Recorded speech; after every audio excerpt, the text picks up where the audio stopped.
So now the fourth theorem for the chapter is section formula का external division. यहाँ पे मैंने statement नहीं लिखा है बिकॉज वो स्टेटमेंट आप टेक्स्ट बुक में से भी कॉपी कर सकते हो। हमें सिर्फ फॉर्मूला क्या प्रूव करना है, R bar is equal to M B bar minus N A bar upon M minus N.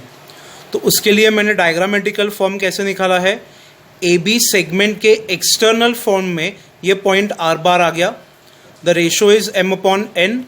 Now the very first step is most important for the question. अगर आप इसमें गलती करोगे तो ये जो फॉर्मूला है वो आप डिराइव नहीं कर पाओगे।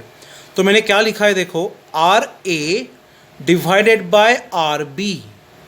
आई have not written R A upon A B.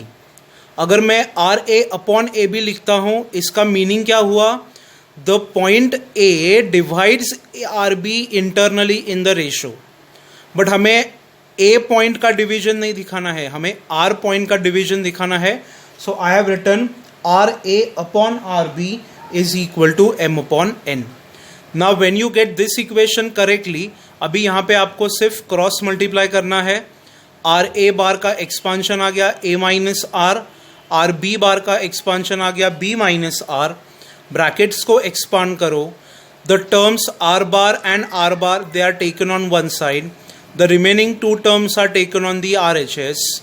यहाँ पे आप देख सकते हो आर बार मैंने कॉमन लिया है तो ब्रैकेट में आ जाएगा m minus N, and if I divide this bracket to the R H S I have got the formula. So अगर आपको इंटरनल डिवीजन समझ में आ रहा है तो external division is very very much simple. अभी यही फॉर्मूलेस के सेक्शन में I will add two more formula for your syllabus. I will write it as a note. The formulas will be, पहला आएगा मिड पॉइंट फॉर्मूला।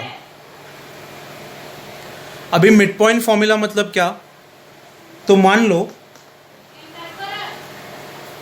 अगर segment A B is divided by a point R in equal parts, मतलब R ये A B का mid point है, तो ये mid point होगा मतलब क्या, द रेशो इज 1:1।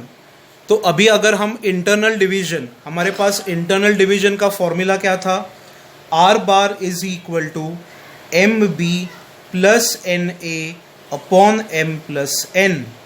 इसमें हम लोग अगर m और n की वैल्यू 1 पुट कर दें तो हमें ये इक्वेशन कैसे मिलेगा, 1b प्लस 1a, मतलब it is equal to a plus b and divided by 1 plus 1 m plus n which is equal to 2.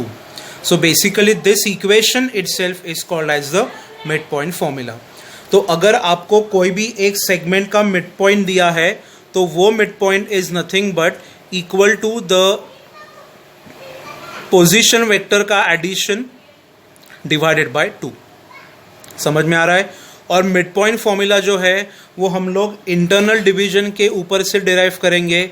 External division का फॉर्मूला वहाँ पे यूज़ नहीं होगा, क्योंकि अगर m और n दोनों इक्वल हो गए तो ये रेशो जो है वो नॉट डिफाइन हो जाएगा, क्योंकि एक्सटर्नल डिवीजन में आप कोई भी एक पॉइंट, एक सेगमेंट को दो इक्वल पार्ट्स में डिवाइड नहीं कर सकता। तो mid point theorem, mid point formula is basically application of internal division. यहाँ पे m और n ये दोनों पॉइंट्स क्या रहेंगे, इक्वल। ये हो गया पॉइंट नंबर 1, नोट नंबर 1। अभी note number 2, it is called as centroid formula. आपने ये सेंट्रॉइड फॉर्मूला लास्ट ईयर भी स्ट्रेट लाइन के चैप्टर में स्टडी किया है। यहाँ पे आपको सिर्फ वो वेक्टर फॉर्म में लिखना है। The formula is, first of all I will draw a diagram. यहाँ पे A bar, this is B bar, this is C bar. अगर कोई भी एक ट्राइंगल के 3 वर्टाइसेस आपको वेक्टर मतलब पोजीशन वेक्टर के फॉर्म में दिए हैं तो वो ट्राइंगल का सेंटर मतलब centroid is given bye, many of you will just recall the formula, किसी को ये फॉर्मूला पता भी रहेगा। It is basically the addition of the position vectors of the vertices divided by the number 3. G bar is equal to a bar plus b bar plus c bar divided by 3. यही formula आप लोग ने 11th standard में कैसे study किया था?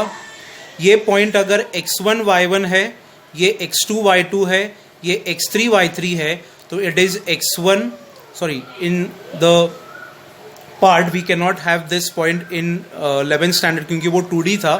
तो x1 plus x2 plus x3 divided by 3, y1 plus y2 plus y3 divided by 3.